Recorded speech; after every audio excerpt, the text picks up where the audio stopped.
Dave Roberts now available. First question's from Alana Rizzo. Go ahead.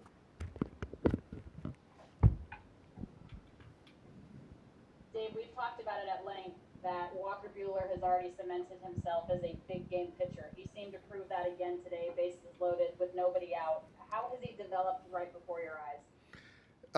How is he developed? He's very confident. He's a student of the game. He's just continuing to learn, and he just doesn't panic and loves the big moments. And the great ones make great pitches and big spots. And like you said, Alana, he's done that time and time again. Gives you 6 strong innings, relatively efficient in terms of what he's done his past couple of times out. What did you like about the matchup between Trinan and I believe it was Markakis instead of having Walker go back out for the 7th? No, it was more of just Walker emptied the tank. That was it.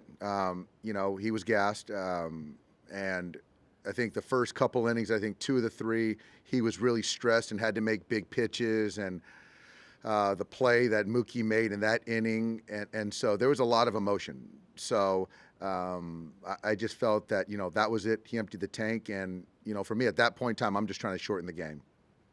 But the way you guys jumped on Max Fried in the first inning, was the focus really to beat him on his curveball as well as the slider? I know Corey hit the home run on the curveball.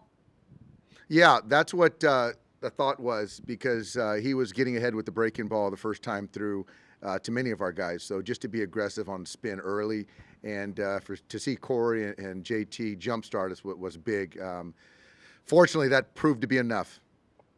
How happy are you for Kenley, Doc? I'm very happy. This has been, a tough, challenging year, from different perspectives, but in some perspective, it's been his best season. But to continue to stay focused and be ready when called upon, and the game's honoring him. So couldn't be more happy and proud of him. Thanks. Next question's from Ken Gurnick. Go ahead. Dave, you have a starter for tomorrow? No, Kenny. We're still talking through it. We've got some good names available, but as far as how we sort of deploy these guys, we haven't figured it out yet.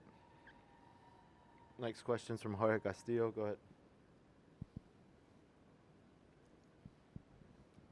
Dave, the broadcast mentioned that Walker had been using Stan's rodeo rug for blisters. Do you know how long that treatment's been going on? I don't, Jorge. I think it was the old Dodger trainer, Stan Johnston was my old trainer, but I have no idea. And everything obviously was good with the blister. How much relief is it that it seems like he's kind of past it? Yeah, he's past it. I guess he's past it. It's still, relevant. So we still are mindful of that. But it's not necessarily an inning to inning. So it was good to see that he got out of it okay. Was Clayton available out of the bullpen tonight? I'll talk to him tomorrow. Coming off the spasms and just kind of seeing where he's at physically, a couple days rest. I'll talk to him and we'll make a decision. And when you say that you're not sure on the starter, will Gonsolin get a bulk, whether it's at the start or in the middle? There's a good chance that Gonsolin will take down a good bit of it, yes. Next question's from Pedro Mora. Go ahead. Dave, when you say by some perspective it's been Kenley's best season, what do you mean by that? Yeah, there's been some kind of the under the surface numbers that he's been really good, to be quite honest. Whether it be quality of contact, strikeouts, so there's been some things in there that have been really good that just really haven't shown itself. Next question's from Bill Plaschke. Go ahead. They say Game 7 is the greatest 2 words in sports. Is that the way it feels right now? It does. I'm still sort of recovering from this one, but already thinking about Game 7, and absolutely, Bill, that's what you live for, man. Thank you. Yep. Next question's from Dylan Hernandez. Go ahead. Dave, with Seager, obviously there's a health component here, but kind of from a maturity standpoint, what have you kind of seen from him? From like the guy that who he was when you first took over as manager to the changes that he's had over the several few years that have allowed him to perform like this on the stage. He has, as far as on the health perspective, Dylan, he's not an overworker anymore. He's working more with a purpose, more efficient work. I think before he just kind of there was anxiety and a lot of players that feel like I can't work enough. And so sometimes there's diminishing returns.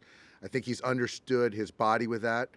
And I think as far as the postseason, just understanding that at times they're going to try to not throw strikes to him, because how dangerous he is. And he's been as good in the zone this postseason by far than he's ever been. Thank you. I got time for one more. Go ahead, Scott. Dave, you said yesterday that Mookie had the play of the year. So where would you rank the one that he made in right field, and what was your take on it? I think a tick behind last night's play, but it just shows the athleticism, man. Because, I think right there, Walker was kind of stressing a little bit. And so to make that play, to get out of it, you got Darno, who saw him really well today behind. So to get out of that one, was huge. But he's just, man, he just impacts the game in so many different ways. Thanks, Doc. Thanks, guys.